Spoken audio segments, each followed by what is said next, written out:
Hello guys, আমরা মার্কেটের কিছু লেভেলস ড্র করেছি।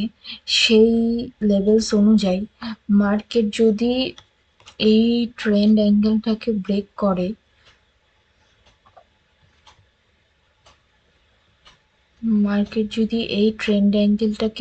করে, দেন এই লেভেলটাকেও ৯৮,০০০ এই লেভেলটাকেও ব্রেক করতে হবে। যদি এই লেভেলটাকে ব্রেক করে তাহলে চান্স থাকবে মার্কেটের 89,০০০ পর্যন্ত টাচ করার।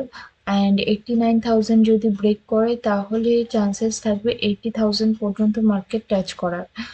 তো এরপরে যদি এই লেভেলটা থেকে টাচ না করে তাহলে এখানে কনসলিডেট হতে পারে, এবং এই লেভেলটা যদি ব্রেক করে তাহলে নেক্সট চান্স থাকবে ১,২২,০০০ পর্যন্ত মার্কেট টাচ করার। এইবার আমাদেরকে মনে রাখতে হবে যে যদি এরকম কোনো সিচুয়েশানস আসে, মার্কেট এই দুটো লেভেলের 50% থেকেও ওপরে চলে যেতে পারে যদি সেটাকে না ব্রেক করে। তো সেই ব্যাপারটা তোমরা খেয়াল রাখবে যে যদি তোমরা আমার লেভেলস ফলো করো তাহলে দেখবে যে এই ৯৮,০০০ থেকে এই ৯৮,০০০ থেকে 89,০০০ পর্যন্ত যে লেভেলটা রয়েছে সেটার 50% লেভেলটাকে ব্রেক করছে কিনা। যদি ব্রেক করে তাহলে 89,০০০ পর্যন্ত যাবে। যেহেতু এই দুটোর মধ্যে গ্যাপ অনেকটা হয়ে যাচ্ছে, একবারে তো এতটা টার্গেট মার্কেট ফিল করে না।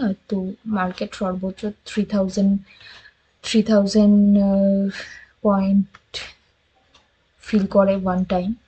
তো তোমরা এই বিষয়টা একটু খেয়াল রাখবে যদি তোমরা ফলো করে থাকো। আদারওয়াইজ দেখি কত অবধি মার্কেট যেতে পারে। আমি নেক্সট টাইম রিভিউ দিতে থাকবো তোমাদেরকে। তোমরা যদি এই সিগন্যাল ফলো করতে চাও, এই লেভেলস ফলো করতে চাও, তাহলে আমার চ্যানেলটাকে লাইক, কমেন্ট এবং শেয়ার করে দিও। Thank you.